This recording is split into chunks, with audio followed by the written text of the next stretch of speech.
मेरे प्यारे साथियों नमस्कार। आपका स्वागत है आपके अपने यूट्यूब चैनल ऑडियो बुक अड्डा में।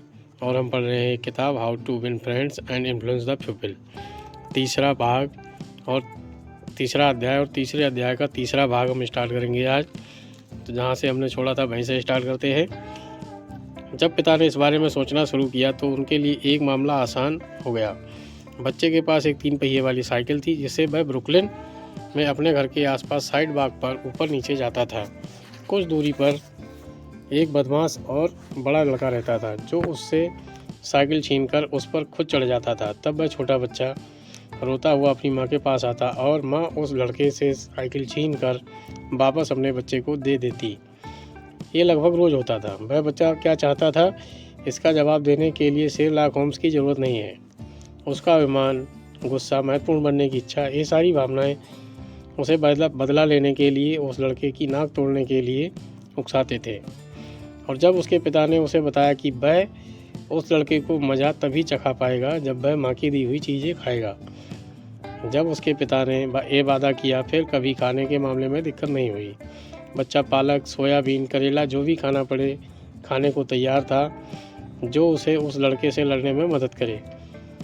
उस समस्या को सुलझाने के बाद उसके माता पिता ने दूसरी समस्या पर ध्यान दिया। बच्चे को बिस्तर गीला करने की आदत थी। वह अपनी दादी के पास सोता था। सुबह में उसकी दादी बिस्तर को छूकर बोलती थी, देखो जानी, कल रात फिर तुमने ये कर डाला।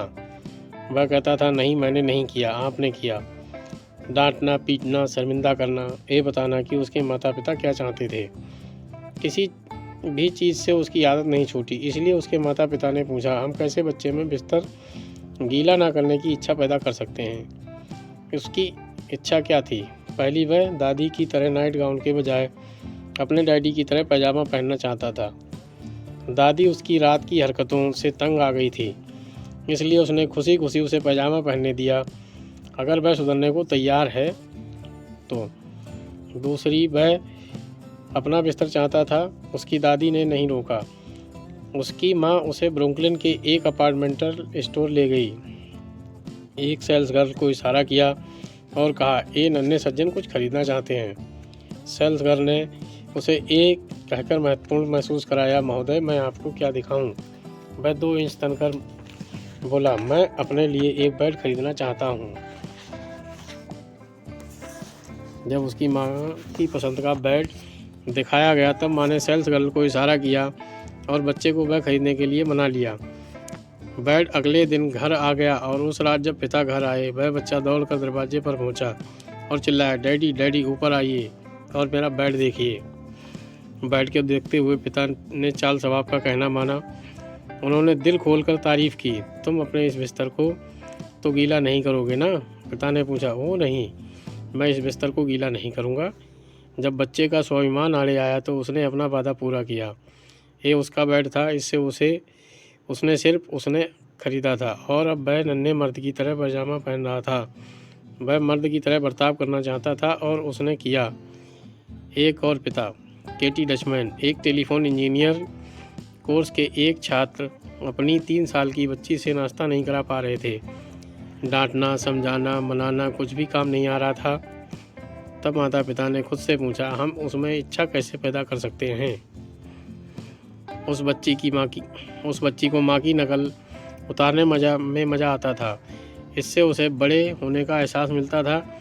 इसलिए एक सुबह उन्होंने उसे चेयर पर बिठाया और नाश्ता बनाने दिया। इस मनोवैज्ञानिक पल में जब वह ब्रेड सेंक रही थी, उसके पिता किचन में आए और तब बोले। उसने कहा, ओ डैडी देखिए मैं नाश्ता बना रही हूँ। उसने बिना मनाए नाश्ता अच्छी तरह से किया क्योंकि अब उसकी इसमें रुचि थी। उसे महत्वपूर्ण होने का एहसास मिल गया। उसे नाश्ता बनाने में अपने आप को व्यस्त करने का अवसर मिल गया था। विलियम मिंटर ने एक बार कहा था, आत्म अभिव्यक्ति मानव स्वभाव की सबसे बड़ी ज़रूरत है। वह मनोविज्ञान को अपने कामों में इस्तेमाल क्यों नहीं करते? जब हमें एक ब्रिलियंट आइडिया आए तो दूसरों को यह एहसास कराने के बजाय कि हमारा आइडिया है, ये उन्हें महसूस करने दें कि ये आइडिया उनका है, तब वे इसे अपना मानेंगे, उसे पसंद करेंगे और इसे आजमाने में जुट जाएंगे। याद रखिए, पहले तो दूसरे इंसान में तीव्र इच्छा जगाएं और जो ये कर सकता है उसके साथ दुनिया चलती है, जो ये नहीं कर सकता वह अकेला रह जाता है। सिद्धांत 3, दूसरे इंसान में तीव्र इच्छा जगाएं। दोस्तों नमस्कार, तीसरा अध्याय हमारा पूरा हुआ। कैसा लगा मेरा अध्याय आप कमेंट करके बताइएगा। साथियों नमस्कार, जय हिंद, जय भारत।